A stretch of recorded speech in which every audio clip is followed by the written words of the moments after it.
Palavras diárias de Deus. Deus deve destruir Sodoma. Gênesis, capítulo 18, versículo 26. Então disse Jeová: Se eu achar em Sodoma 50 justos dentro da cidade, então pouparei a cidade toda por amor deles. Gênesis, capítulo 18, versículo 29. E Abraão falou com ele mais uma vez e disse: Se porventura houver 40 ali. E ele disse: Não o farei. Gênesis, capítulo 18, versículo 30. E lhe disse: Se houver porventura ali 30. Ele respondeu: Não o farei. Gênesis, capítulo 18, versículo 31. E disse: Se porventura houver ali 20. E ele disse: Não a destruirei. Gênesis, capítulo 18, versículo 32.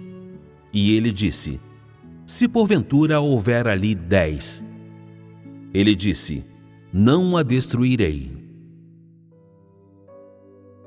Deus só se importa com aqueles que são capazes de obedecer suas palavras e seguir suas ordens. As passagens acima contêm várias palavras-chave. Números. Primeiro, Jeová disse que se ele achasse 50 justos na cidade, então ele pouparia todo o lugar, o que significa dizer que ele não destruiria a cidade.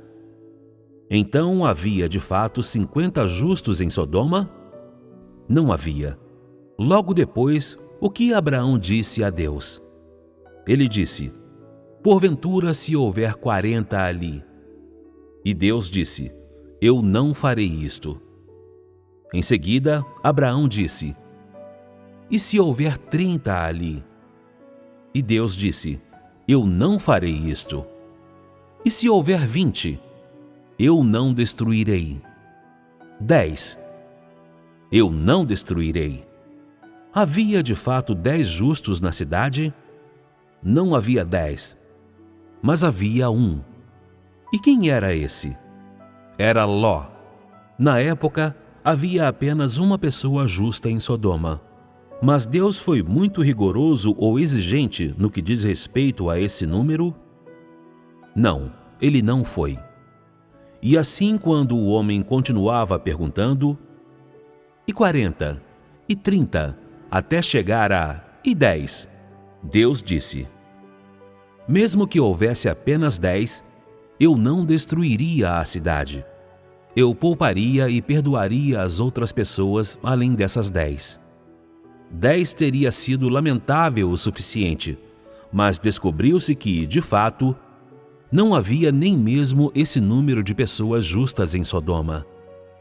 Vocês veem, então, que aos olhos de Deus, o pecado e o mal do povo da cidade eram tais que Deus não teve escolha a não ser destruí-los. O que Deus quis dizer quando disse que não destruiria a cidade se houvesse 50 justos? Esses números não eram importantes para Deus.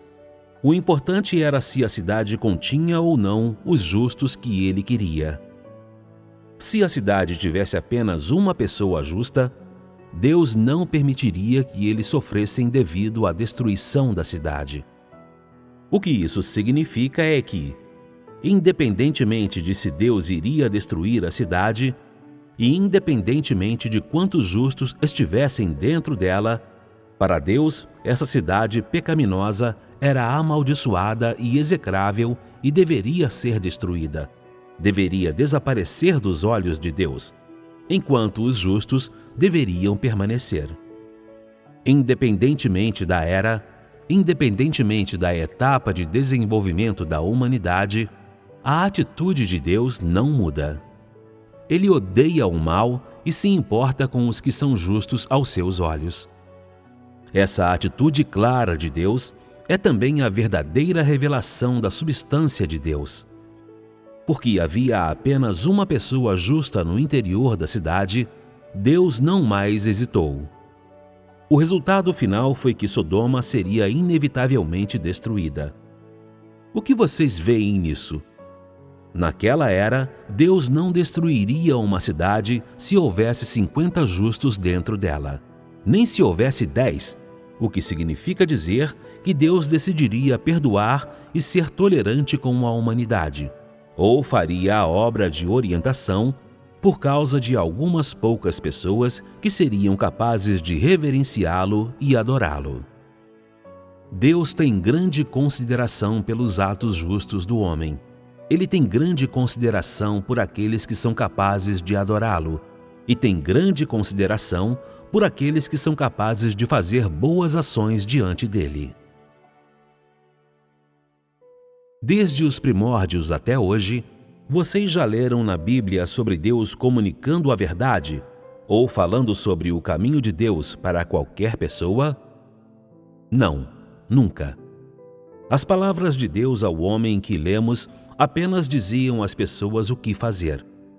Alguns foram e fizeram, outros não. Alguns acreditavam e outros não. Isso é tudo o que havia. Assim, os justos daquela era, aqueles que eram justos aos olhos de Deus, eram meramente aqueles que podiam ouvir as palavras de Deus e seguir as ordens de Deus. Eles eram servos que levavam a cabo as palavras de Deus entre os homens. Essas pessoas poderiam ser chamadas de pessoas que conhecem a Deus? Elas poderiam ser chamadas de pessoas que foram aperfeiçoadas por Deus? Não, não podiam. E assim, independentemente do seu número, aos olhos de Deus, esses justos mereciam ser chamados de confidentes de Deus? Poderiam ser chamados de testemunhas de Deus? Certamente não. Certamente não eram dignas de serem chamadas de confidentes e testemunhas de Deus. E então, do que Deus chamou tais pessoas? Na Bíblia, até as passagens das Escrituras que acabamos de ler, há muitas ocorrências de Deus chamando-as de meu servo. O que significa dizer que, naquele tempo, aos olhos de Deus, esses justos eram os servos de Deus. Eles eram o povo que o servia na terra. E como Deus pensou nessa denominação? Por que ele os chamou assim? Deus tem padrões para o que ele chama as pessoas em seu coração? Certamente sim. Deus tem padrões, independentemente de chamar as pessoas de justas, perfeitas, retas ou servas. Quando ele chama alguém de seu servo, ele tem a firme convicção de que essa pessoa é capaz de receber seus mensageiros e capaz de seguir suas ordens, e pode executar aquilo que é comandado pelos mensageiros. E o que essa pessoa realiza? Aquilo que Deus ordena ao homem que faça e realize na terra. Naquele tempo, poderia aquilo que Deus pediu ao homem para fazer e realizar na terra ser chamado de caminho de Deus? Não, não poderia. Pois naquele momento, Deus pediu apenas que o homem fizesse algumas coisas simples. Ele proferiu algumas ordens simples, dizendo ao homem para fazer apenas isso ou aquilo, e nada mais. Deus estava operando de acordo com o seu plano. Porque, naquele tempo, muitas condições ainda não estavam presentes. O tempo ainda não estava maduro, e era difícil para a humanidade suportar o caminho de Deus. Assim, o caminho de Deus ainda tinha que começar a ser emitido do coração de Deus. Deus viu as pessoas justas de quem falou, a quem vemos aqui, sejam 30 ou 20, como seus servos. Quando os mensageiros de Deus viessem sobre esses servos, eles seriam capazes de recebê-los, seguir suas ordens e agir de acordo com suas palavras. Isso era exatamente o que deveria ser feito e alcançado pelos servos aos olhos de Deus. Deus é criterioso em suas denominações para as pessoas. Ele te chamou de seus servos não porque eram como vocês são agora, não porque elas tinham ouvido muitas pregações, sabiam o que Deus deveria fazer, entendiam muito da vontade de Deus e compreendiam seu plano de gerenciamento, mas porque sua humanidade era honesta e eles eram capazes de cumprir as palavras de Deus. Quando Deus as ordenou, eles puderam deixar de lado o que estavam fazendo e realizar aquilo que Deus havia ordenado. E assim, para Deus, a outra camada de significado no título de servo é que eles cooperaram com sua obra na terra. E embora não fossem os mensageiros de Deus, eles eram os executores e implementadores das palavras de Deus na terra. Vocês veem, então, que esses servos ou pessoas justas carregavam grande peso no coração de Deus. A obra que Deus estava para empreender na terra não poderia estar sem pessoas para cooperar com Ele, e o papel desempenhado pelos servos de Deus era insubstituível pelos mensageiros de Deus. Cada tarefa que Deus ordenou a esses servos era de grande importância para Ele, e assim Ele não poderia perdê-los. Sem a cooperação desses servos com Deus, sua obra entre a humanidade teria chegado a um impasse, como resultado de que o plano de gerenciamento de Deus e as esperanças de Deus teriam dado em nada.